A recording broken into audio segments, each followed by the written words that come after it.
Hi friends, I am Sanjay Kumaut and welcome all of you on the platform of RS YouTube channel। जैसा कि सारे प्यारे मेरे बच्चे देख रहे हैं कि हमारा मिशन चल रहा है 2021 और ये जो क्लास हो रही है अपनी 33 नंबर की क्लास है, कॉन्सेप्ट की क्लास चल रही है और आज हम प्रोनाउन का 5th नंबर का पार्ट करने वाले हैं। ठीक है, और ये हमारी टीम है, जैसा कि आप देख रहे हैं, टीम ऑफ RS सर। मैं संजय कुमावत आप सभी प्यारे बच्चों को इंग्लिश पढ़ाता हूँ। फिजिक्स वाले सर RS सर आपको फिजिक्स पढ़ाते हैं और मैथ्स वाले सर मुकेश कुमार कुमावत सर आपको मैथ्स पढ़ाते हैं। आगे बढ़ूंगा, अगर किसी बच्चे को हमसे जुड़े रहना है, हमारे अपडेट्स जानने हैं, PDF वगैरह लेनी है, तो बच्चा आपको ये टेलीग्राम ग्रुप ज्वाइन करना है जिसका नाम है टीम स्पेस RS सर। और अगर किसी बच्चे को अनअकैडमी के बारे में नहीं पता हो तो अनअकैडमी का लर्निंग ऐप आप अपने मोबाइल से डाउनलोड करें, उसको इंस्टॉल करें और उसमें रजिस्टर करके आप इस तरीके से सारी प्रक्रिया कर सकते हैं। ठीक है, अगर किसी बच्चे को प्लस का सब्सक्रिप्शन लेना है तो बेटा RS सर लाइव करके आप ये कोड यूज करें जिसके अंदर आपको इस फीस के अंदर इंस्टेंट डिस्काउंट मिलेगा, 10% डिस्काउंट मिल जाएगा। ठीक है, आगे ये हमारा जो YouTube चैनल है RS YouTube चैनल, उसकी पूरी की पूरी डिटेल आपके सामने है। बच्चा 10 बजे आपकी फिजिक्स की कॉन्सेप्ट की क्लास होती है, 11 बजे आपके मैथ्स के कॉन्सेप्ट की क्लास होती है और अभी 12:15 बज रही है और इसमें जो कॉन्सेप्ट क्लास होने वाली है वो इंग्लिश की हो रही है। 2:30 बजे आपका मैथ्स का प्रैक्टिस सेशन होगा, 4 बजे आपकी इंग्लिश की प्रैक्टिस सेशन होगी। क्लियर है, जिसमें हम वॉके पढ़ रहे हैं। और बच्चा ये स्टार्ट करते हैं हमारी क्लास को। हम प्रोनाउन पढ़ रहे थे और प्रोनाउन के अंदर हमने पर्सनल प्रोनाउन पढ़ लिया, पजेसिव प्रोनाउन पढ़ लिया, रिफ्लेक्सिव प्रोनाउन हो गया, एम्फेसिजिंग प्रोनाउन हो गया, डेमोन्स्ट्रेटिव हो गया, इंडेफिनेट प्रोनाउन हो गया, एक्सक्लेमेटरी प्रोनाउन हो गया, डिस्ट्रीब्यूटिव प्रोनाउन हमारा चल रहा था जिसको हमने कंप्लीट कर लिया था। और अब हम पढ़ेंगे इंट्रोगेटिव, रेसिप्रोकल, इम्पर्सनल और रिलेटिव प्रोनाउन में हम आ जाएंगे। हो सकता है कि कल तो संडे है, देखते हैं आपके लिए कोई क्लास अरेंज करते हैं, फिर बात करते हैं और कल या परसों ये कंप्लीट आपका चैप्टर खत्म हो जाएगा। क्लियर है, तो अब स्टार्ट करते हैं। मैंने आपको कल जहां तक छोड़ा था वहां मैं लेके चलता हूं वापस से।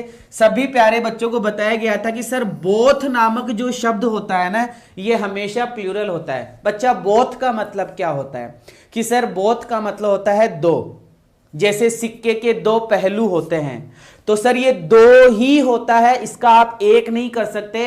बोथ हमेशा प्लूरल होता है, इसलिए बोथ ऑफ द टू, और इसके लिए टू की ही बात होगी। पहला एरर बोथ आएगा, बोथ आया है तो टू आएगा और टू आया है तो फिर प्लूरल वर्ब आएगी। कौन सी वर्ब आएगी?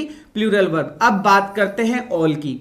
ऑल के बारे में भी मैंने कल बात कर ली थी कि ऑल के बाद में अगर काउंटेबल नाउन है तो प्लूरल होगा और प्लूरल होगा तो वर्ब भी प्लूरल ही होगी।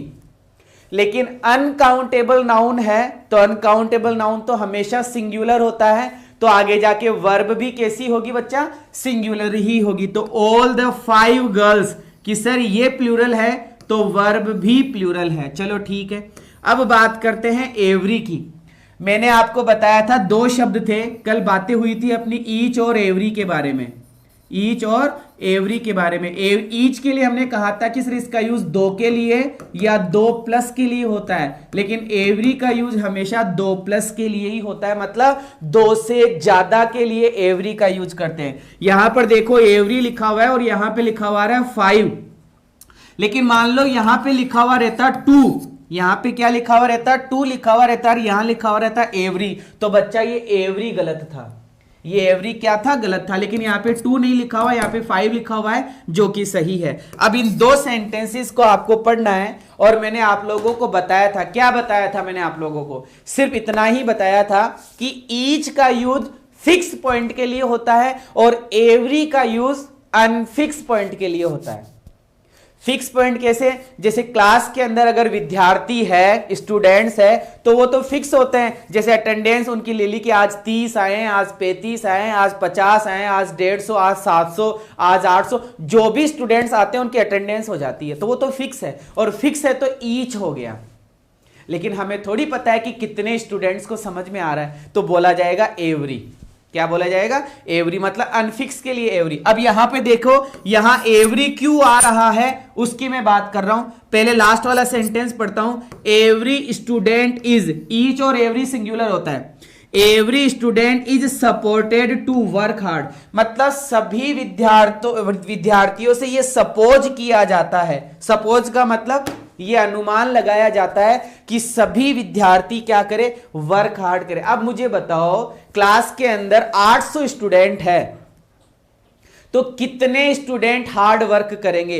पता थोड़ी है कि सर 700 स्टूडेंट हार्ड वर्क करेंगे, नहीं, 798 बच्चे हार्ड वर्क करेंगे, नहीं पता। और जब फिक्स पता नहीं होता इसलिए एवरी लगाया जाता है। अगर इस सेंटेंस में आपने ईच लगा दिया होता, इस सेंटेंस में अगर आपने ईच लगा दिया होता तो ये ईच क्या हो जाता, गलत हो जाता, क्योंकि सर फिक्स थोड़ी पता है कि कितने बच्चे हार्ड वर्क करेंगे। बात समझ में आ रही है? इसलिए यहां पर क्या लगा हुआ है कि सर यहां पर आपने जो लगाया है एवरी वो सही है। अब ये वाले सेंटेंस की बात करते हैं। एवरी वर्ड, क्या लिखा हुआ है?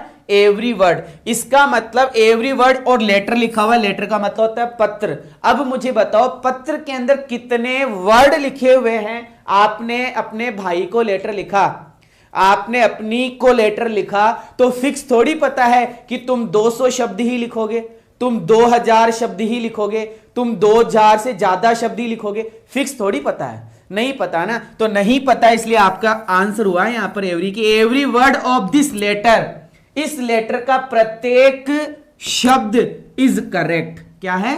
करेक्ट है। तो सर फिक्स पॉइंट के लिए तो हमें ईच लगाना पड़ता है और अनफिक्स पॉइंट के लिए सर हमें लगाना पड़ता है एवरी। Is it okay? ये बातें कल अपनी हो चुकी थी। कुछ सेंटेंस और है, पूरा कर लेते हैं कि सर ऑल के साथ में स्टूडेंट्स प्लूरल हैं, तो सर वर्ब भी प्लूरल है। ये प्लूरल और all plural. All of us, कि sir all plural, us plural और वर्ब भी plural. All the world is a stage. अब बहुत इंपॉर्टेंट बात है, क्या संसार को गिन सकते हो? क्या संसार को गिना जा सकता है? क्या एक संसार है सर दुनिया में? 2 संसार है? नहीं सर मैंने तो 3 गिने। अरे सर मैंने तो 10 गिने हैं। अरे भाई किसने गिन लिए? तो अनकाउंटेबल है। और सर अनकाउंटेबल हुआ तो ये इजी ही आएगा जो कि सिंगुलर है। क्लियर है? ऑल दैट ग्लिटर्स, ग्लिटर्स का मतलब होता है चमक। ग्लिटर्स का मतलब क्या होता है? चमक। चमक को गिन सकते हो क्या कि सर एक चमका पड़ गया 2 चमके हो गए? चमक नहीं गिन सकते, इसलिए यहां पे क्या आएगा? इज आएगा। देखो ऑल होते हुए भी सिंगुलर वर्ब आ रही है। क्यों आ रही है सर? क्योंकि अनकाउंटेबल नाउन के लिए सिंगुलर ही वर्ब आती है और काउंटेबल नाउन के लिए प्लूरल वर्ब आती है। इतना सर हमारा काम हो गया था कंप्लीट। 1-2 शब्द और देख लो। ऑल मनी, बच्चा मनी को गिन सकते हो क्या? कि सर नहीं गिन सकते, अनकाउंटेबल नाउन होता है। लेकिन यहां पे होता है रुपीज, तो सर रुपीज को तो हम गिन सकते हैं, रुपीज को हम गिन सकते हैं, लेकिन यहां लिखा हुआ है मनी, तो ये इज क्या है? सही है। क्लियर है? और एक last and final, each book and every magazine. मैंने आपको बताया था ईच और एवरी कैसे भी आओ, ईच और एवरी कैसे भी आओ सिंगुलर ही होता है। ठीक है? सिंगुलर ही होता है। ठीक है? ईच और एवरी कैसे भी आओ सिंगुलर ही होता है, इसलिए यहां पे क्या आया है? हेज आया है। ये कंप्लीट बातें अपनी हो चुकी है बच्चा। अब इंट्रोगेटिव प्रोनाउन पढ़ेंगे, लेकिन एक बच्चा बोल रहा है, उसके जवाब दे दूं मैं कि बच्चा बोल रहा है कि सर अस की जगह वी होगा, अस की जगह वी होगा। क्यों होगा भाई? अस की जगह वी क्यों होगा? पहले वाले क्लासेस नहीं ली क्या? पहले वाले क्लासेस नहीं ली क्या? तूने अस की जगह वी कैसे होगा? अरे प्रेपोजिशन नहीं आ रहा क्या? प्रेपोजिशन के बाद में कौन सा केस आता है? Objective case. प्रेपोजिशन के बाद में कौन सा केस आता है? Objective case. ये जब ओ आपने लिख दिया तो अस ही आएगा, मी ही आएगा। तुमने अगर वी कर दिया तो गलत है, अगर तुमने आई कर दिया तो गलत है ना? प्रेपोजिशन के बाद में कौन सा केस? हाँ। आगे दूसरी बात, और जब मैं पढ़ा रहा था तभी बताया था कि ईच एंड एवरी होता है, ईच एंड ईच होता है, एवरी एंड ईच होता है, each and each, every and every, each and every, every and each कैसे भी आओ सिंगुलर होता है। क्लियर है? बातें और करेंगे जब हम एग्जाम्पल्स करेंगे, है ना, उस टाइम पर और बातें की जाएगी अपने इसके बारे में। चलिएगा बच्चा आगे बढ़ते हैं। अगला हमारा प्रोनाउन है इंट्रोगेटिव प्रोनाउन। इसकी हम बात करने वाले हैं। इंट्रोगेटिव प्रोनाउन बहुत इंपॉर्टेंट कॉन्सेप्ट अब हम पढ़ने जा रहे हैं। इंट्रोगेटिव प्रोनाउन, सबसे पहले तो इंट्रोगेटिव नामक शब्द समझो। इंट्रोगेटिव नामक शब्द को आपको समझना बहुत जरूरी है कि सर जिस सेंटेंस के लास्ट में क्वेश्चन मार्क आता है ना वो इंट्रोगेटिव होता है। जिस सेंटेंस के लास्ट में इंट्रोगेटिव मार्क आता है ना sir, interrogative mark question mark आता है ना, वो इंट्रोगेटिव सेंटेंस होता है। और हमको पढ़ना है इंट्रोगेटिव प्रोनाउन। इसका मतलब सर जिस सेंटेंस के लास्ट में क्वेश्चन मार्क है और उसके शुरू में WH लिखा हुआ है, उसके शुरू में WH या हाउ लिखा हुआ है, तो सर वो WH और वो हाउ नामक जो शब्द है वो इंट्रोगेटिव प्रोनाउन है। वो कौन सा प्रोनाउन है? इंट्रोगेटिव प्रोनाउन है। अब दूसरी बात, एडजेक्टिव भी यही पढ़ा रहा हूं कि सर इंट्रोगेटिव प्रोनाउन होता है, तो हमने इंट्रोगेटिव एडजेक्टिव भी सुना है। बेटा सही सुना है, इंट्रोगेटिव प्रोनाउन भी होता है और इंट्रोगेटिव एडजेक्टिव भी होता है। सर फर्क क्या है? अरे भाई, अगर WH नामक शब्द या हाउ नामक शब्द अकेला है तो प्रोनाउन है, और अगर नाउन साथ में है तो एडजेक्टिव है। नाउन साथ में है तो एडजेक्टिव है। जैसे मैंने लिखा बच्चा, एक बार की लिखकर दिखाता हूं, WHICH विच। सर ये विच लिखा हुआ है और ये लास्ट में क्वेश्चन मार्क आ गया। ये विच क्या है? कि सर ये इंट्रोगेटिव प्रोनाउन है। ये क्या है? इंट्रोगेटिव प्रोनाउन है। लेकिन सर मैंने लिखा WHICH विच बुक, मैंने लिखा विच बुक और लास्ट में लगा दिया क्वेश्चन मार्क। अब ये विच क्या है? कि सर अब ये विच एडजेक्टिव है। ये विच अब क्या है? एडजेक्टिव है। उम्मीद करूंगा बात समझ में आई होगी। अगर अकेला है तो प्रोनाउन हुआ, और दुकेला है तो मतलब एक के साथ और कोई शब्द आ जाए तो कि सर एडजेक्टिव है। लेकिन मोटी मोटी गणित यही है कि सर लास्ट में क्या आना चाहिए? Question mark. कि इंट्रोगेटिव प्रोनाउन के वाले वाक्य में लास्ट में आएगा क्वेश्चन मार्क और शुरू में आपको मिलेगा बेटा WH या हाउ नामक शब्द। WH या हाउ नामक शब्द, लेकिन अकेला, लेकिन अकेला, लेकिन अकेला। अब मैं पढ़ाने जा रहा हूं आपको इंट्रोगेटिव प्रोनाउन के अंदर जो मेन शब्द आपको स्क्रीन के ऊपर दिख रहे हैं। बहुत ही जबरदस्त चीज पढ़ाने जा रहा हूं और इसका एरर नहीं आता। इंट्रोगेटिव प्रोनाउन का एरर नहीं आता। फिल इन द ब्लैंक्स बनता है। क्या बनता है? फिल इन द ब्लैंक्स, या फिर बनता है नो इंप्रूवमेंट। क्योंकि तुम्हें पता है ग्रामर के 3 ही क्वेश्चन होते हैं। अगर हम ग्रामर पढ़ने बैठते हैं, अगर हम ग्रामर को पढ़ते हैं तो ग्रामर के मुश्किल से 3 ही क्वेश्चन बनते हैं। और वो 3 क्वेश्चन कौन से हैं? एक तो बनता है कॉमन एरर, एक तो बनता है कॉमन एरर, दूसरा बनता है आपका fill in the blanks, fill in the blanks, ठीक है, और तीसरा क्वेश्चन बनता है आपका MCQs वाला। बोले तो MCQs लिख देता हूं, MCQs। वैसे तो MCQs इसका भी बनता है और इसका भी बनता है, लेकिन ये रिक्त स्थान वाला सेंटेंस हो जाता है, ये बिना रिक्त स्थान वाला हो जाता है, और ये बन जाता है कॉमन एरर वाला। और इस MCQs को ना लिखूं मैं, मान लो इस MCQs को यहां नहीं लिखता हूं, इसकी जगह मैं ये लिख देता हूं, जो कि क्या रहेगा? No improvement, no improvement, no improvement. ये 3 क्वेश्चन बनते हैं ग्रामर के।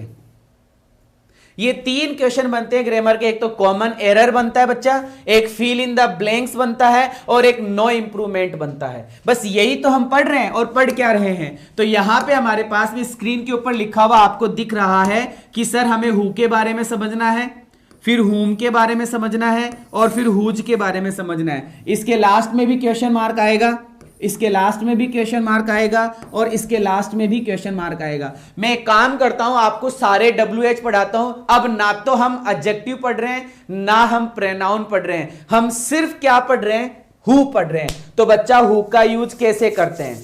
हु का बेटा PQRS भी ग्रामर में ही आता है, सही है, PQRS भी ग्रामर में ही आता है, लेकिन वो सेंटेंस पर डिपेंड करता है ना? उसमें सेंटेंस समझना पड़ता है, ग्रामर कम सेंटेंस ज्यादा। चलो हु की बात हम कर रहे हैं बच्चा। हु का यूज किसके लिए किया जाता है? सबसे इंपॉर्टेंट बात, हु सब्जेक्ट होता है। बस इसी बात का ध्यान रखना है। हु क्या होता है? कि सर सब्जेक्ट होता है। हु क्या होता है? कि सर सब्जेक्ट होता है। और बच्चा सब्जेक्ट के बाद में क्या आती है?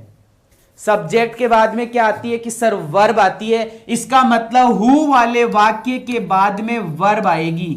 हु वाले वाक्य के बाद में क्या आएगी, वर्ब आएगी। और जब क्वेश्चन मार्क लास्ट में आ रहा है बच्चा, तो इसका अर्थ निकलता है कौन।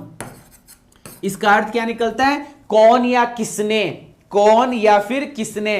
तो हु नामक शब्द हमेशा क्या होता है बच्चा, सब्जेक्ट होता है। यहां लिखा भी रखा है मैंने, टू नो अबाउट सब्जेक्ट, जिसमें सब्जेक्ट के बारे में जाना जाता है वो हु होता है। जिसमें सब्जेक्ट के बारे में जाना जाता है बच्चा वो हु होता है। चलो ठीक है सर, ये तो सब्जेक्ट हो गया, लेकिन सर हुम क्या है, हुम के अंदर क्या जाना जाता है, कि सर हुम के अंदर ऑब्जेक्ट को जानना पड़ता है। किसको जानना पड़ता है, ऑब्जेक्ट को जानना पड़ता है। इसका मतलब सर वर्ब के बाद में क्या आता है, ऑब्जेक्ट आता है।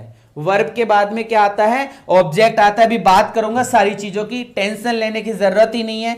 आगे वर्ड आ रहा है हुज, आगे वर्ड क्या आ रहा है, हुज। सर हुज क्या होता है बच्चा, हुज एडजेक्टिव होता है। हुज क्या होता है, एडजेक्टिव होता है। और एडजेक्टिव के अंदर भी पजेसिव एडजेक्टिव है, मैं यहां लिख देता हूं एडजेक्टिव। ये हुज नामक शब्द क्या है, इंट्रोगेटिव एडजेक्टिव है, क्योंकि हुज अकेला नहीं आता, हुज के साथ में नाउन आता है। तो बच्चा यहां जैसे हुज लिखा हुआ है ना, इस हुज के जस्ट बाद में क्या आएगा, नाउन आएगा। इस हुज के जस्ट बाद में क्या आएगा, नाउन आएगा। विशेष ध्यान रखना, जैसे my book, your book, his name, her name, it's class, your class, ऐसा कुछ, तो वो होता है पजेसिव एडजेक्टिव। वो क्या होता है बच्चा, पजेसिव एडजेक्टिव। विच के बारे में बात करेंगे, सबसे ज्यादा इंपॉर्टेंट ये दो ही शब्द है, सबसे ज्यादा इंपॉर्टेंट ये दो ही शब्द है। और इन दो शब्दों को समझने के लिए अपने को आगे आने वाली कुछ मिनट बातें करनी है, बहुत इंपॉर्टेंट, समझिएगा। अगर आपको कोई निर्जीव चीज के बारे में बात करनी है तो विच का यूज करना है। अगर आपको कोई निर्जीव चीज के बारे में बात करनी है तो विच का यूज करना है। अगर आपको एनिमेट का मतलब सजीव, यहां पे सजीव है, और ये हो गया इन एनिमेट निर्जीव, हिंदी में लिख देता हूं मैं सारा, ठीक है। और ये हो गया सिलेक्शन, सिलेक्शन का मतलब हो गया बच्चा चुनाव, और चॉइस का मतलब भी एक तरीके से चुनाव ही हो गया। अगर आपको सजीव चीज के बारे में बताना है तो विच, निर्जीव चीज के बारे में पूछना है तो विच, सिलेक्शन, सिलेक्शन का मतलब चार ऑप्शन दे दिए और आपको एक सिलेक्ट करना है, तो सिलेक्ट करने के लिए भी विच। और आपको कोई चीज चॉइस करनी है, चुनाव करना है, तो भी विच का यूज किया जाता है। जो भी किसका यूज किया जाता है, विच का। फिर आगे बढ़ रहा हूं, वॉट में देख लो, इसमें प्रोफेशन बताया जाता है। प्रोफेशन का मतलब व्यवसाय, प्रोफेशन का मतलब व्यवसाय। बच्चा मैं बोलूं तो काम धंधा है ना, एक तरीके से काम धंधा। क्या काम धंधा करते हो भाई, उसमें प्रोफेशन आ जाएगा। नेम का मतलब नाम, अगर किसी व्यक्ति का नाम पूछना है तो वोट लगाना है। किसी व्यक्ति का काम धंधा पूछना है तो वोट लगाना है। बातें समझ में आई क्या, बातें समझ में आई क्या। अगर आपको 10 लोगों के बीच में से किसी एक को चुनना है तो क्या आएगा, कि सर विच।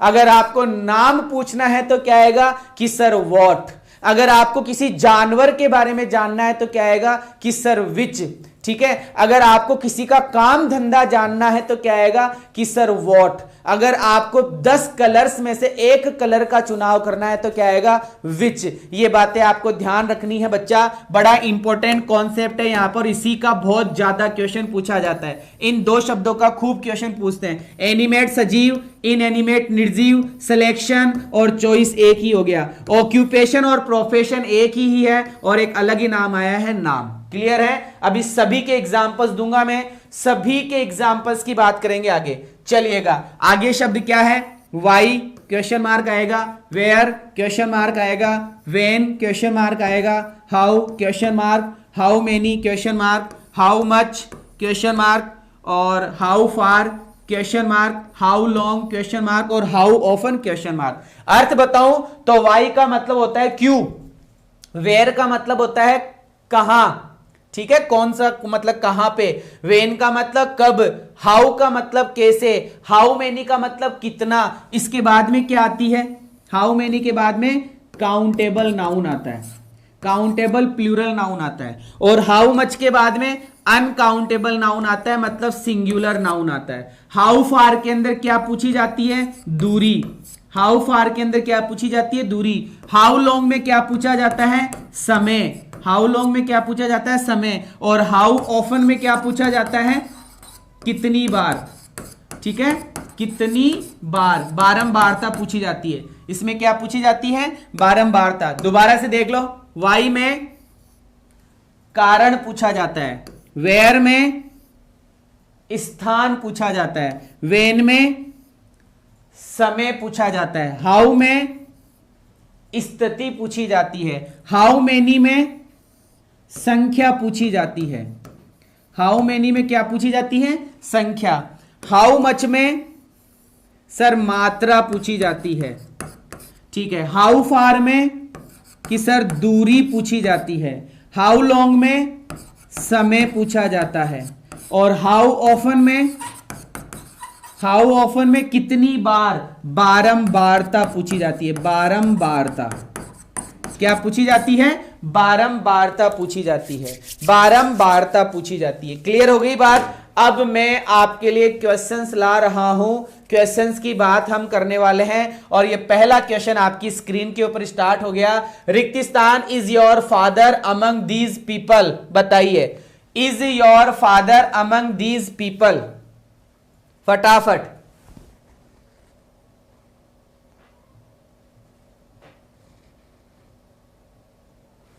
फटाफट। बिल्कुल, रिक्त स्थान is your father among these people.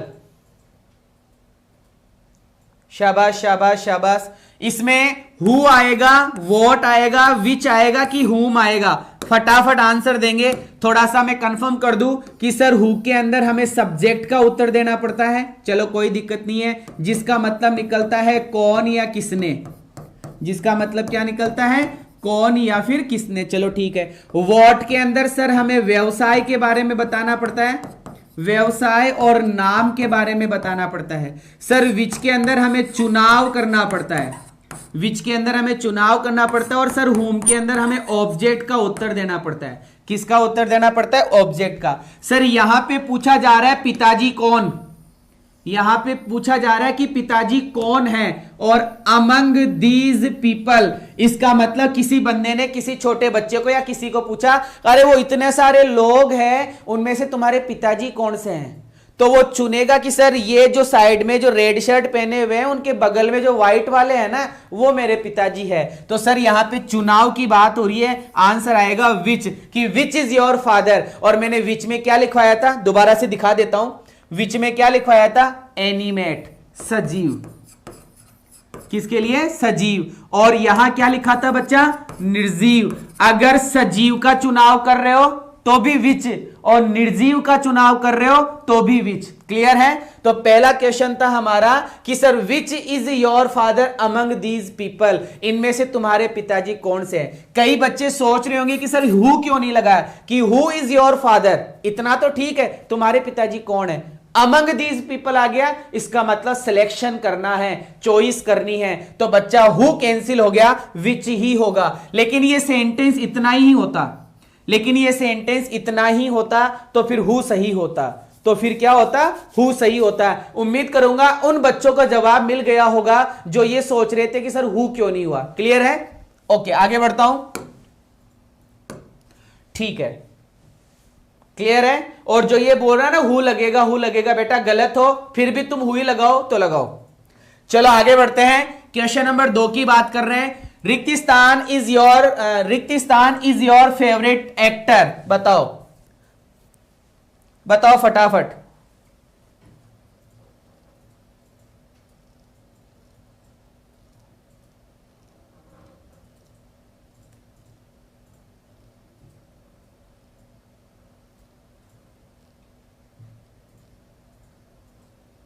फटाफट बताओ बेटा, फटाफट। What will be the right answer of the question?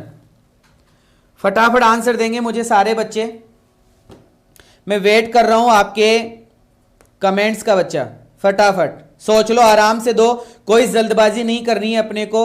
हर एक क्वेश्चन का आंसर हमें बहुत तरीके से और बहुत अच्छे तरीके से देना है, ठीक है? हाँ बिल्कुल बच्चा। ओके,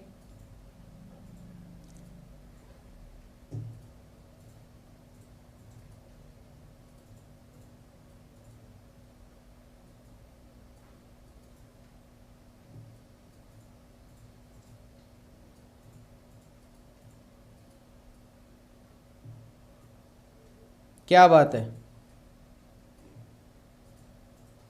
दड़ आंसर आ रहे हैं भाई। ठीक है ठीक है, चले बच्चा समझिए, समझने की कोशिश करना कि यहां लिखा हुआ है हु, मतलब रिक्तिस्तान is your favourite actor. Favourite actor की बात की जा रही है, तो हमारा यहां पे आंसर होगा who is your favourite actor. तुम्हारा फेवरेट एक्टर कौन है। यहां पे हमें आगे जाकर कोई चुनाव उनाव की बात नहीं की जा रही, यहां पे आगे जाकर कोई चुनाव की बात नहीं की जा रही। अगर कुछ हमें बताते अमंग दीज एक्टर्स या फिर 4-5 एक्टर्स का नाम होता तो हम सोचते इस क्वेश्चन में हमारा आंसर होगा who is your favourite actor, क्योंकि पहले वाला क्वेश्चन और ये क्वेश्चन सेम ही है। उसमें क्या लिखा हुआ था, उसमें आगे जाकर लिखा हुआ था among these people, among these people. तो हमने ये समझा कि हमारे पास में ऑप्शन दे दिया गया कि उन लोगों में से पिताजी कौन से हैं, तो विच लगाया। लेकिन यहां एक्टर्स में कोई एक्टर्स नहीं बोला गया, तो यहां पे हमारा आंसर हो जाएगा हु। क्लियर है? हाँ, चलिए आगे बढ़ता हूं, अगले क्वेश्चन पे फोकस करो और बताओ। मैं उम्मीद करूंगा आप अच्छे से आंसर देंगे मुझे फटाफट। बिल्कुल,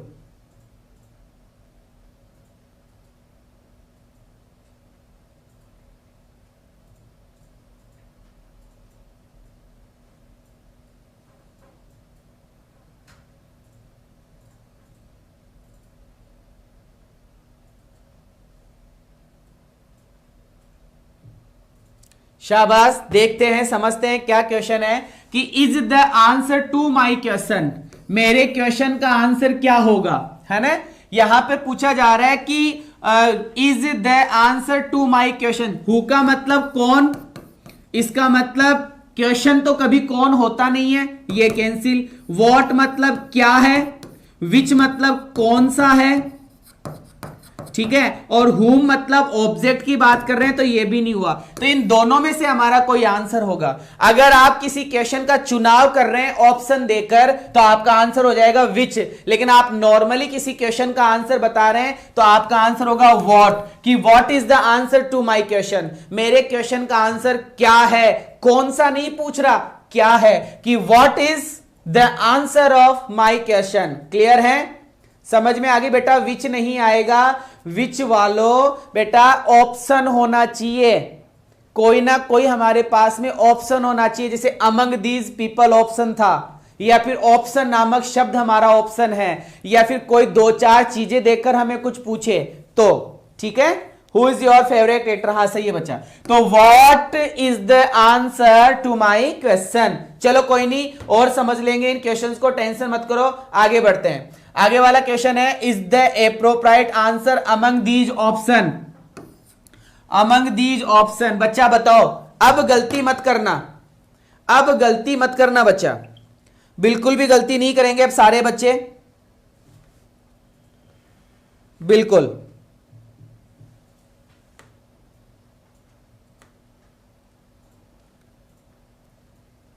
फटाफट आंसर देंगे। What will be the right answer of the question. Okay okay okay okay, शाबाश शाबाश, अब मिल रहा है जवाब। हाँ अब मिल रहा है जवाब, ये होता है भाई, ये होता है पूरी बात। ठीक है,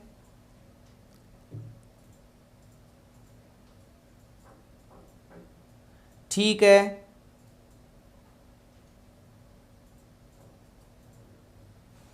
ओके।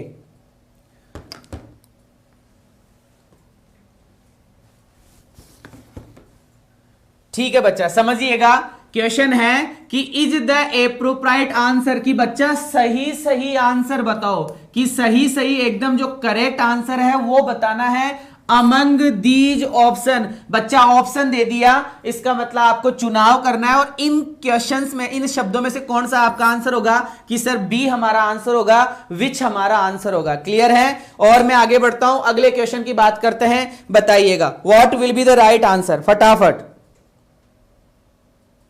क्या आंसर होगा बताइएगा बच्चा फटाफट।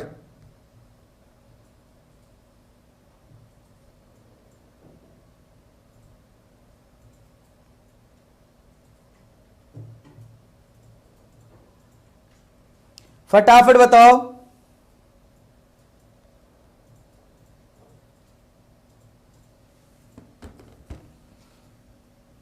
बिल्कुल, कि सर लिखा हुआ है यहां पे हमने देखा ये हेल्पिंग वर्ब है, ये सब्जेक्ट है और ये वर्ब है, और फिर पूछा जा रहा है योर्स पेन। ठीक है, कि हु पेन की बात कर रहे हैं तो हु तो आएगा नहीं। होम डिड यू, यहां पर पूछा जा रहा है कि did you give your pen, तुमने तुम्हारा पेन दिया है, तुमने तुम्हारा पेन दिया है। सर इसका मतलब इसने एच भी लगा रखा है, एस भी लगा रखा है, वी भी लगा रखा है, और हमें ऑब्जेक्ट में डाउट है, हमें ऑब्जेक्ट के अंदर क्या है, डाउट है। कोई सिलेक्शन की बात नहीं हो रही, कोई व्यवसाय वगैरह नाम वगैरह की बात नहीं हो रही, कोई सब्जेक्ट की बात नहीं कर रहे, क्योंकि सब्जेक्ट सर ये रहा, होम आएगा। Whom did you give your pen, तुमने तुम्हारा पेन किसको दिया था, तुमने तुम्हारा पेन किसको दिया था। तो बी ऑप्शन हमारे इस क्वेश्चन का आंसर हो जाएगा। चलिएगा बच्चा आगे बताइए, what will be your answer, फटाफट फटाफट बताएंगे मुझे।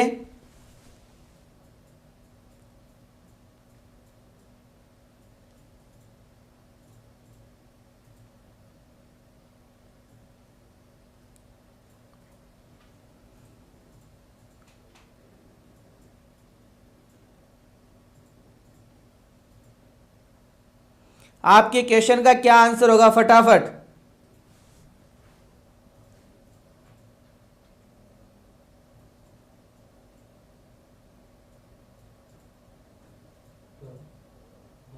What will be the right answer of the question?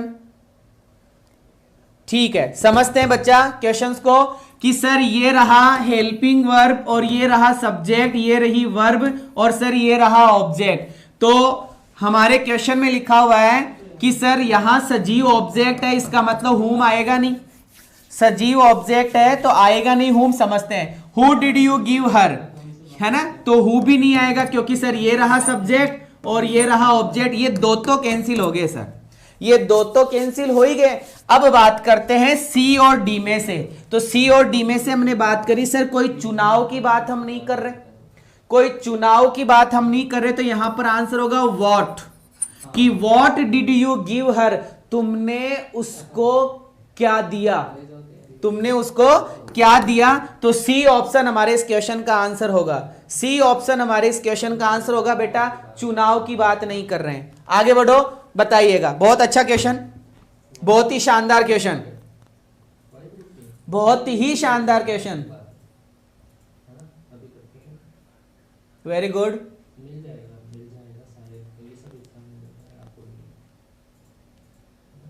फटाफट, और क्या यार, जल्दी से आंसर दो बच्चा, जल्दी से आंसर दो। What will be your answer of the question. Very good very good very good बच्चा, तैयारी कर रहे हैं आप, एयरफोर्स डिफेंस की आप तैयारी कर रहे हैं, तो थोड़ा सा सोच समझ के चलिए बच्चा। बात करते हैं सर हु की। हु नहीं आएगा, क्योंकि सर अगर हमने हु लगाया तो हु के बाद में सब्जेक्ट आना चाहिए, यहां तो नाउन आया हुआ है, यहां तो क्या आया हुआ है, नाउन, तो सर हु तो कैंसिल हो गया। फिर बात करते हैं which father is a government teacher. Sir which भी नहीं लगाया जा सकता, क्योंकि यहां पे चुनाव की बात हमारी नहीं हो रही। चलो ठीक है सर, ये भी कैंसिल। हुम की बात कर लेता हूं, कि सर हुम का यूज किया जाता है ऑब्जेक्ट के लिए, तो सर इसमें ऑब्जेक्ट की बात भी नहीं हो रही, क्योंकि सर ये रही वर्ब और ये रहा ऑब्जेक्ट, और ये सजीव ऑब्जेक्ट ही तो है, तो इसका यूज करेंगे नहीं। फिर बचा क्या, कि सर हुज बचा, और हुज का नियम क्या होता है बच्चा, कि सर हुज के जस्ट बाद में नाउन आता है, हुज के जस्ट बाद में क्या आता है, नाउन। तो सर हमारा यहां पे आंसर होगा हुज फादर, किसके पिताजी, इज ए गवर्नमेंट टीचर, किसके पिताजी गवर्नमेंट टीचर है, किसके पिताजी सरकारी अध्यापक है, बताइएगा बच्चा।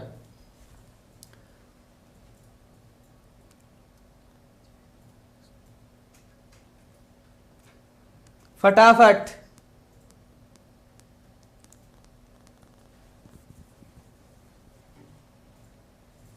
फटाफट बताइएगा बच्चा। What will be your answer of the question. क्या बात है, क्या बात है, शाबाश शाबाश शाबाश, फटाफट फटाफट, चलिए चलिए चलिए।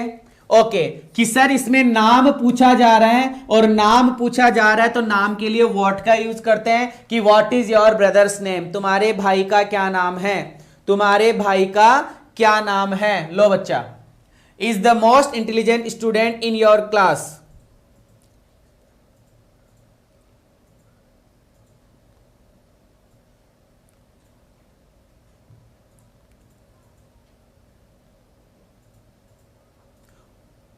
रिक्तिस्तान is the most intelligent student in your class.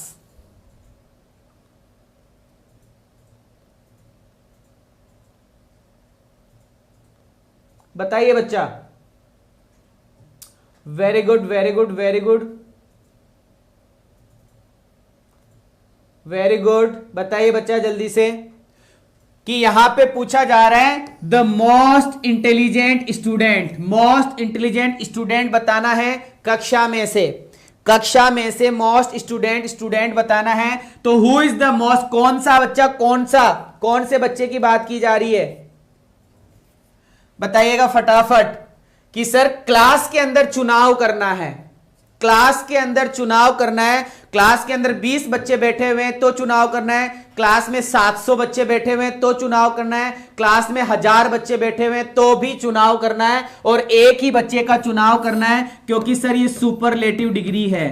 क्योंकि कौन सी डिग्री है? सुपरलेटिव डिग्री है. और सर खूब सारे स्टूडेंट है क्लास के अंदर, उन क्लास में से आपको चुनाव करना है. और क्लास का नाम दे दिया इन क्लास. अगर यही पूछता कि स्टूडेंट कौन सा इंटेलिजेंट है तो हम हु कर देते, लेकिन सर हमें चुनाव करवाया जा रहा है क्योंकि खूब सारे स्टूडेंट है, उनमें से चुनाव करवाया जा रहा है. तो हम विच को प्रीफर करेंगे कि which is the most intelligent student in your class. तुम्हारी क्लास के अंदर कौन सा स्टूडेंट? बिल्कुल बी ऑप्शन होगा. बी ऑप्शन हमारे इस क्वेश्चन का आंसर होगा. चलो बच्चा और पढ़ लेते हैं, और भी बातें हैं खूब सारी. बताइएगा आर दीज बुक्स. बताइए फटाफट. बहुत ही अच्छा क्वेश्चन है.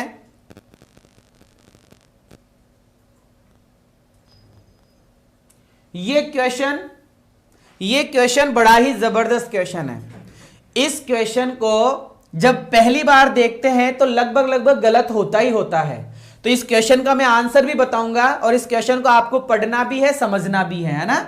ठीक है. अगर इस क्वेश्चन में हम विच लगाते हैं, तो इसका निकलता है अर्थ कि विच आर दीज बुक्स, कि ये पुस्तकें किसकी है. क्योंकि ये आर क्या है यहां पे कि सर ये आर वर्ब है और क्वेश्चन मार्क आ रहा है, इसका मतलब ये दीज बुक्स यहां पे हमारा सब्जेक्ट हो सकता है. देखते हैं समझते हैं कि विच आर दीज बुक्स. तो विच का यूज हम करेंगे नहीं इसमें. फिर आगे आ रहा है वॉट आर दीज बुक्स, कि सर वॉट की बात करेंगे. नाम नहीं पूछ रहा, व्यवसाय नहीं पूछ रहा और क्या की बात हो नहीं रही. होम का मतलब सर ऑब्जेक्ट आता है. होम का मतलब क्या आता है? ऑब्जेक्ट से आता है. और इसमें अर्थ निकल रहा है कि हुज आर दीज बुक्स, ये किताबें किसकी है. ये किताबें किसकी है. थोड़ा सा पढ़ लेना इस क्वेश्चन को. ये क्वेश्चन थोड़ा सा टिपिकल क्वेश्चन है. डिफिकल्ट नहीं है, टिपिकल है. अंतर है बच्चा. डिफिकल्ट और टिपिकल में अंतर होता है. डिफिकल्ट का मतलब तो हार्ड होता है और टिपिकल का मतलब थोड़ा सा विशिष्ट होता है. तो विशिष्ट क्वेश्चन है कि हुज आर दीज बुक्स, ये किताबें किसकी है. वैसे हुज के साथ में नाउन आता है, यहां पे नाउन गायब कर रखा है. क्लियर है? Who is the most intelligent boy. चलो बच्चा तुमको इसमें कंफ्यूजन है हु वाले में और विच वाले में, इसकी बातें मैं आपको और करूंगा. डोंट वरी, आप बिल्कुल टेंशन मत लो. अगर किसी भी पॉइंट में थोड़ा सा भी कंफ्यूजन होगा ना, तो उस कंफ्यूजन को दूर करने के लिए बातों से तो दूर होगा नहीं, हम एग्जाम्पल से दूर करेंगे. अगर आपको कोई भी क्वेश्चन में दिक्कत हो रही है तो साले 50 उदाहरण कर लेंगे उसी क्वेश्चन के, अपने आप दूर हो जाएगा कि क्या हुआ क्या नहीं हुआ. ठीक है. चलिए अब हम चलते हैं रेसिप्रोकल प्रोनाउन. अगर थोड़ा बहुत कंफ्यूजन बचा हुआ है तो बेटा एक्सरसाइज में दूर हो जाएगा, क्योंकि लॉट्स ऑफ एग्जांपल करेंगे. 150 से लेकर 200 क्वेश्चन हम प्रोनाउन के करेंगे. Don't worry. चलो रेसिप्रोकल प्रोनाउन की हम बात कर रहे हैं. और रेसिप्रोकल प्रोनाउन का मतलब होता है, पर इस पर. क्या होता है? पर इस पर. और इसमें दो ही प्रोनाउन आते हैं बच्चा. इसमें दो ही प्रोनाउन आते हैं. सर नाम सुना होगा ईच अदर का और एक वन अनदर का. ईच अदर का और एक वन अनदर का. एक तो ईच अदर होता है सर और एक वन अनदर होता है. ठीक है, एक ईच अदर होता है सर और एक वन अनदर होता है। एक तो ईच अदर और एक वन अनदर। देखो यहां पे लिखा हुआ है ईच अदर होता है सर और एक होता है वन अनदर। बच्चा ईच अदर का यूज किया जाता है दो के लिए और वन अनदर का यूज किया जाता है दो प्लस के लिए। ईच अदर और वन अनदर में डिफरेंस समझ में आ गया होगा। अगर किसी बच्चे को कंफ्यूजन रहता है तो मैं उसका इलाज एक चुटकी बजाते ही कर दूंगा। पहले तो कमेंट करके ये बताओ आपको समझ में भी आ रहा है कि नहीं आ रहा। कमेंट करके फटाफट ये बताओ समझ में आ रहा है कि नहीं आ रहा, क्योंकि ये वाला कमेंट देखना चाहूंगा मैं। यस या नो, यस या नो, समझ में आ रहा है कि नहीं आ रहा कि सर रेसिप्रोकल प्रोनाउन में दो प्रोनाउन होते हैं, ईच अदर और वन अनदर, ईच अदर और वन अनदर, ईच अदर और वन अनदर। देखो याद करवाता हूं बच्चा, हमने पढ़ा था शुरू में ईच नामक शब्द, ईच पढ़ा था ना। ईच, ईच का यूज किसके लिए होता है कि सर दो के लिए और दो से ज्यादा के लिए। तो पहला क्या बोला जाता है कि सर दो। तो बच्चा ये ध्यान रखना ईच के साथ में अगर अदर आ रहा है ना, ईच अदर, तो ये दो ही होता है। ये क्या होता है? दो। और इसके अलावा जो बच गया वन अनदर, वो दो से ज्यादा हो गया। वो किसके लिए हो गया? दो से ज्यादा। तो ईच अदर का यूज किया जाता है दो के लिए और वन अनदर का यूज किया जाता है more than two. More than two का मतलब दो से ज्यादा के लिए, दो से ज्यादा के लिए। बातें क्लियर हो रही है? अब आगे बढ़ना चाहूंगा, एक बात और बताना चाहूंगा जो सबसे ज्यादा इंपॉर्टेंट है। They are not used as a subject, मतलब इसका यूज सब्जेक्ट के रूप में कभी नहीं होगा। ईच अदर और वन अनदर सब्जेक्ट नहीं बनते, ऑब्जेक्ट बन सकते हैं, ऐसा कुछ नहीं है, लेकिन सब्जेक्ट कभी नहीं बनेंगे। ईच अदर और वन अनदर कभी सब्जेक्ट नहीं बनेंगे। क्लियर? ठीक है, ईच अदर और वन अनदर कभी सब्जेक्ट नहीं बनेंगे। और उदाहरण स्टार्ट कर रहे हैं। दे, दे कौन है? कौन है दे? कि सर प्लूरल के पिताजी। कौन है? प्लूरल के पिताजी। कि सर दे वर फोर, कितने कैंडिडेट है? कि सर चार। ईच अदर आएगा कि वन अनदर आएगा? कि दे टुक दोज थिंग्स वन अनदर। कि सर क्या आएगा? वन अनदर आएगा। देवर टू, कितने जने हैं? कि सर दो जने हैं, तो दे टुक दोज थिंग्स ईच अदर। कि सर दो के लिए ईच अदर और दो से ज्यादा के लिए वन अनदर। क्लियर है बच्चा? बात क्लियर हो गई? बातें समझ में आ गई? अब सिर्फ एक ही प्रोनाउन बचा हुआ है जो सबसे ज्यादा इंपॉर्टेंट है, रिलेटिव प्रोनाउन। सिर्फ एक ही प्रोनाउन बचा हुआ है और वो रिलेटिव प्रोनाउन पूरा होते ही प्रोनाउन खत्म हो जाएगा। रिलेटिव प्रोनाउन पूरा होते ही प्रोनाउन कंप्लीट हो जाएगा। पर्सनल प्रोनाउन पढ़ लिया, ठीक है, फिर उसके बाद में हमने रिफ्लेक्सिव प्रोनाउन पढ़ लिया, एम्फेसिजिंग प्रोनाउन पढ़ लिया, पजेसिव प्रोनाउन पढ़ लिया, इंट्रोगेटिव प्रोनाउन पढ़ लिया, एक्सक्लेमेटरी प्रोनाउन पढ़ लिया, डिस्ट्रीब्यूटिव प्रोनाउन पढ़ लिया। लगभग सारे प्रोनाउन हमने कर लिए हैं। अब जो हम पढ़ने जा रहे हैं सर वो सबसे ज्यादा इंपॉर्टेंट है और वो है रिलेटिव प्रोनाउन।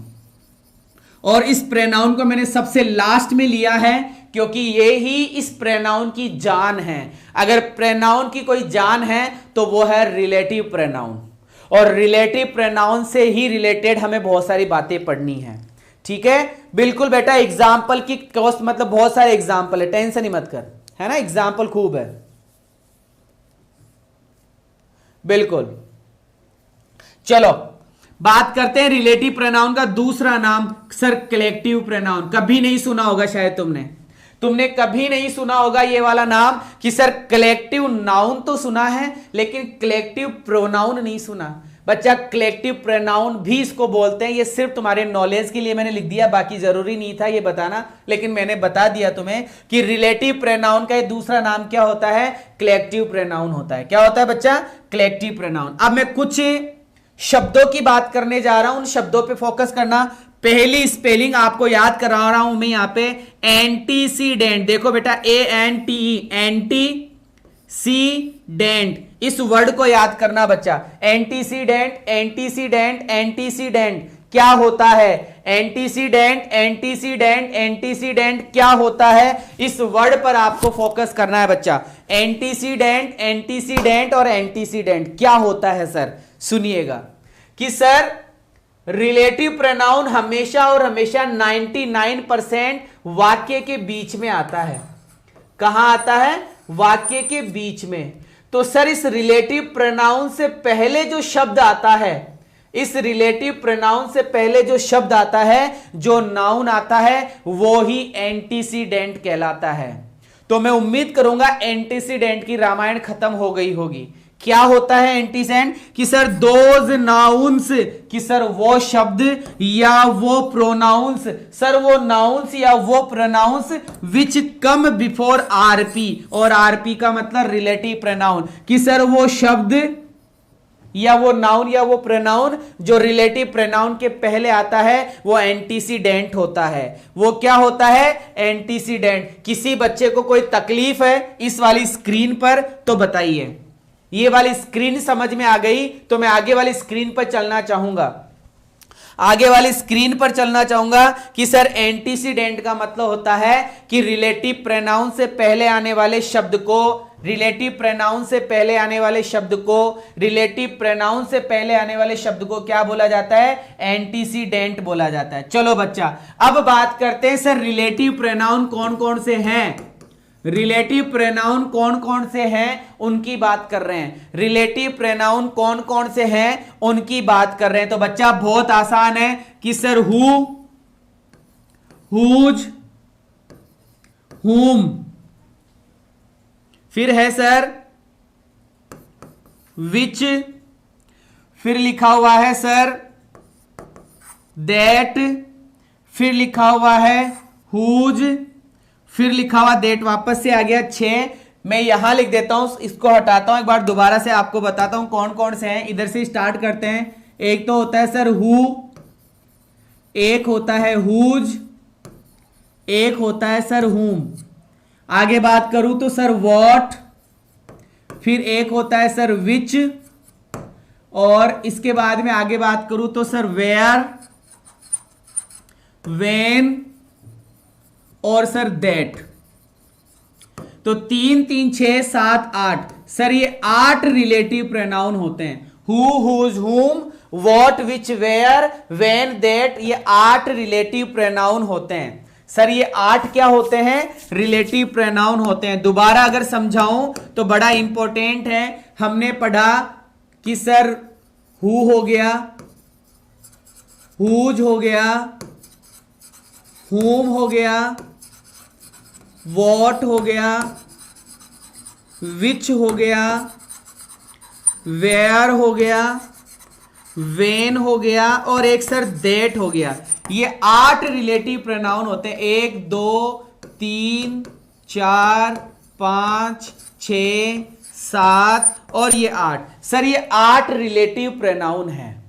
ये 8 क्या है? रिलेटिव प्रोनाउन है। पहली बात, चलो ठीक है सर, ये बात हमारे समझ में आ गई।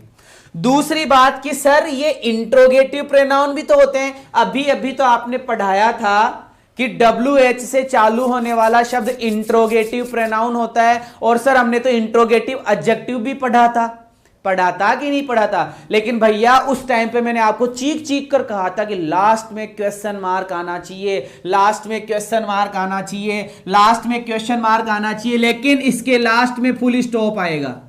लेकिन रिलेटिव प्रोनाउन के लास्ट में क्या आएगा? फुल स्टॉप आएगा। और रिलेटिव प्रोनाउन 98% बीच में आएगा। 98% बीच में आएगा। बीच बोले तो सेंटेंस के बीच में आएगा। और सर आपने हमें यह पढ़ा दिया कि रिलेटिव प्रोनाउन के पहले जो शब्द आ रहा है, चाहे ये शब्द नाउन हो चाहे ये शब्द प्रोनाउन हो, एंटीसीडेंट कहलाता है। पूर्व पद क्या कहलाता है?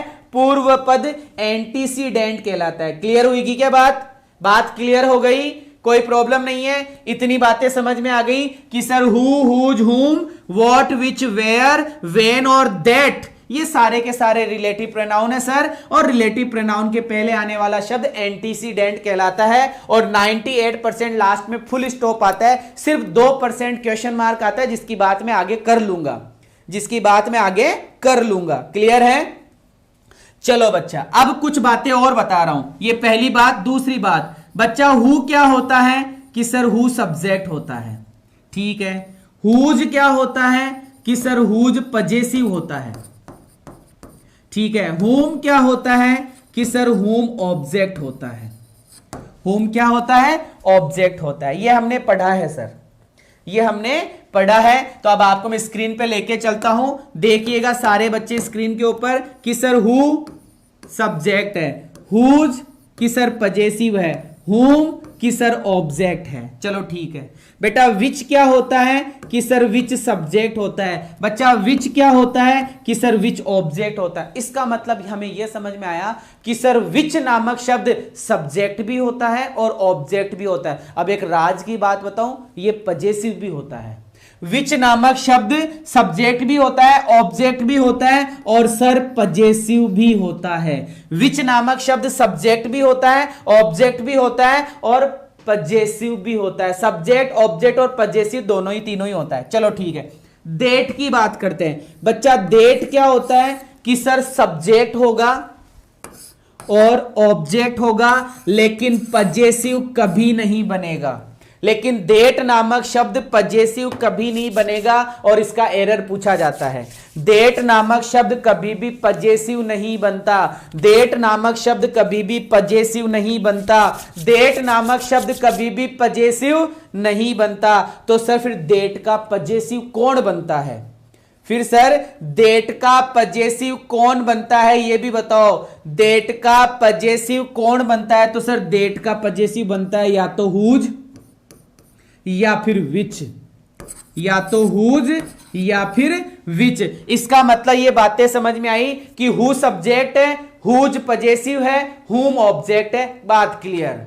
विच की बात करें तो विच सब्जेक्ट भी है, ऑब्जेक्ट भी है, पजेसिव भी है। अब बात करते हैं डेट की। तो बच्चा डेट सब्जेक्ट और ऑब्जेक्ट ही होता है, पजेसिव नहीं होता। तो सर डेट का पजेसिव या तो हुज या फिर विच, या तो हुज या फिर विच। क्लियर हो गई बात? बात समझ में आ गई? बात समझ में आ गई। अब मैं आपको आगे पढ़ाने जा रहा हूं, स्टार्ट कर रहा हूं। अब वो नियम स्टार्ट हो रहे हैं जिनको मैं पढ़ाने जा रहा हूं, तो वो नियम स्टार्ट हो रहे हैं। पहला देखिएगा, हु अर्थ होता है जो या जिसने। अर्थ क्या होता है? जो या जिसने। अर्थ क्या होता है? जो या जिसने। बड़ा आसान है। ये कोई सेंटेंस है और ये रिक्त स्थान है। ये कोई सेंटेंस है और ये रिक्त स्थान है। ये कोई सेंटेंस है और ये कोई रिक्त स्थान है। और यहां भरना है आपको हु, और यहां भरना है आपको हु। लेकिन कैसे? लेकिन कैसे? लेकिन कैसे? बच्चा अंतर कर लो। हु का मतलब अगर आपने कौन करा या फिर किसने करा, हु का मतलब कौन या किसने करा, तो लास्ट में आएगा क्वेश्चन मार्क। लेकिन अगर आपने हु का मतलब जो या जिसने करा, तो लास्ट में आएगा फुल स्टॉप। क्लियर हुआ क्या? अरे बड़ी इंपॉर्टेंट चीज बता दी भाई। अगर कौन या किसने अर्थ निकाल रहे हो तो कंपलसरी है लास्ट में क्वेश्चन मार्क आना चाहिए। और क्वेश्चन मार्क नहीं आया, फुल स्टॉप आ गया, तो सर उसका अर्थ निकलेगा जो या जिसने। उसका अर्थ क्या निकलेगा? जो या जिसने। तो मैं नियम बता रहा हूं वापस से कि सर ये कोई सेंटेंस है, ये रिक्त स्थान है और रिक्त स्थान में हमें हु भरना है। तो क्या क्या हमारे पास में होना चाहिए? तो बच्चा ये ध्यान रखना कि सर हु से पहले यहां पे पर्सन होना चाहिए। हु से पहले यहां पे क्या होना चाहिए? पर्सन। बच्चा पर्सन क्या होता है सर? सर पर्सन का मतलब तो कुछ भी हो सकता है। आई हो गया, वी हो गया, यू हो गया, राम हो गया, श्याम हो गया, पीपल हो गया, लोग हो गए, सर हो गए, तुम हो गया, मैं हो गया। ये पर्सन ही पर्सन है सर। जानवर नहीं बोल रहा हूं मैं, पर्सन बोल रहा हूं। और सर दूसरी क्वालिटी कि सर पर्सन के बाद में हु और यहां होनी चाहिए वर्ब। यहां क्या होनी चाहिए? वर्ब। इसका मतलब सर हमें यह समझ में आया कि रिक्त स्थान के बाद में वर्ब होनी चाहिए और रिक्त स्थान से पहले पर्सन होना चाहिए। तो हु भर देंगे। तो क्या भर देंगे? हु भर देंगे। क्या भर देंगे बच्चा? हु भर देंगे। बोलो कोई प्रॉब्लम? बोलो कोई प्रॉब्लम? कोई प्रॉब्लम है तो बताओ फटाफट। ये चीज समझ में आई कि नहीं आई? ये चीज समझ में आई कि नहीं आई कि सर अगर आपको हु भरना है तो हु के बाद में कंपलसरी है वर्ब होनी चाहिए और हु से पहले पर्सन होना चाहिए। कोई प्रॉब्लम है तो बोलो। नहीं? पहला पॉइंट क्लियर। दूसरा पॉइंट, whom,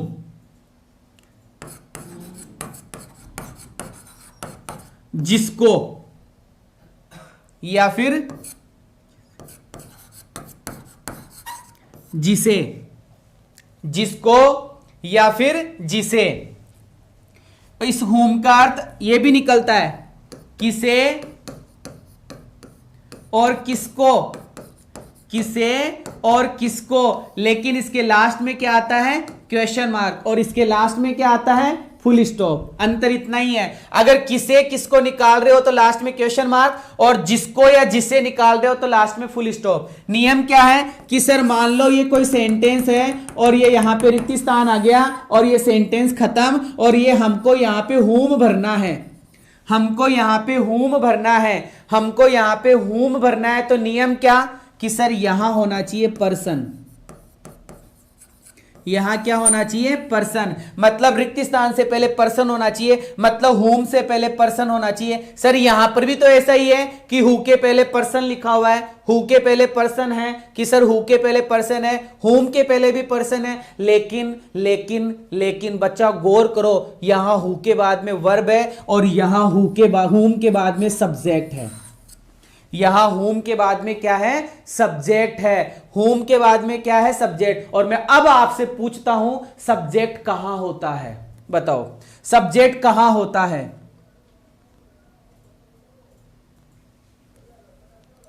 बताओ फटाफट, सब्जेक्ट कहां होता है। कि सर सब्जेक्ट तो वर्ब से पहले होता है, सब्जेक्ट कहां होता है, वर्ब से पहले होता है। तो बच्चा ये ध्यान रखना कि सर whom के पहले पर्सन हो और whom के बाद में सब्जेक्ट हो, इसका मतलब whom सही है, मतलब रिक्त स्थान के उधर सब्जेक्ट हो, रिक्त स्थान के इधर पर्सन हो, तो whom ही भरा जाएगा, पहला नियम। और दूसरा नियम कि सर रिक्त स्थान के बाद में अगर all भी आ जाए, रिक्त स्थान के बाद में अगर all भी आ जाए तो भी whom ही भरा जाता है, तो भी क्या भरा जाता है, whom ही भरा जाता है। एग्जांपल्स की बात करेंगे, कल करेंगे, अभी तो और देखो एक लास्ट एंड फाइनल कि सर यहां वर्ब आई है एक, यहां वर्ब आई है एक, लेकिन आगे जाकर वर्ब 2-3 वर्ब आ जाए, आगे जाकर इस नियम में 2-3 वर्ब आ जाए। ढंग से सुनना तसल्ली से कि सर इस नियम में आगे जाकर 2-3 वर्ब आ जाए तो फिर whom नहीं आएगा, फिर who आएगा, फिर whom नहीं आएगा, फिर क्या आएगा, who आएगा। बोलो फटाफट, कंप्लीट हुआ कि नहीं हुआ, ये 2 पॉइंट क्लियर हुए कि नहीं हुए, फटाफट जल्दी से बताओ, जल्दी से बताओ, ये 2 नियम कंप्लीट हुए कि नहीं हुए, फटाफट बताओ, जल्दी से कमेंट करो कि सर रिक्त स्थान के बाद में वर्ब हो और रिक्त स्थान से पहले पर्सन हो तो who भर दो, सर रिक्त स्थान से पहले पर्सन हो और रिक्त स्थान के बाद में सब्जेक्ट आ जाए तो whom भरना पड़ेगा, रिक्त स्थान के बाद में all आ जाए तो whom भरना पड़ेगा, लेकिन रिक्त स्थान के बाद में सब्जेक्ट भी आ गया या all भी आ गया, दोनों में से कोई एक आ गया, लेकिन आगे जाकर वर्ब एक से ज्यादा, 2 आ गई, 3 आ गई, 2 आ गई या 3 आ गई, तो फिर सर whom नहीं आएगा, फिर whom तो नहीं आएगा सर, फिर क्या आएगा कि फिर who आएगा सर, फिर क्या आएगा, who आएगा। उम्मीद करूंगा आपको सारे पॉइंट्स क्लियर हुए होंगे। कल ये पूरा करवाने के बाद में एक्सरसाइज स्टार्ट कर देंगे। कल संडे है तो आपकी शायद हो सकता है कि कोई मैराथन लगाई जाए, हो सकता है कि इंग्लिश की मैराथन लगाई जाए, तो ये शाम तक आपको अपडेट दे दिया जाएगा कि कब क्लास होगी और कौन कौन से चैप्टर्स की हम मैराथन लगा सकते हैं। क्लियर है, मिलते हैं थोड़ी देर बाद में, तब तक के लिए गुड बाय।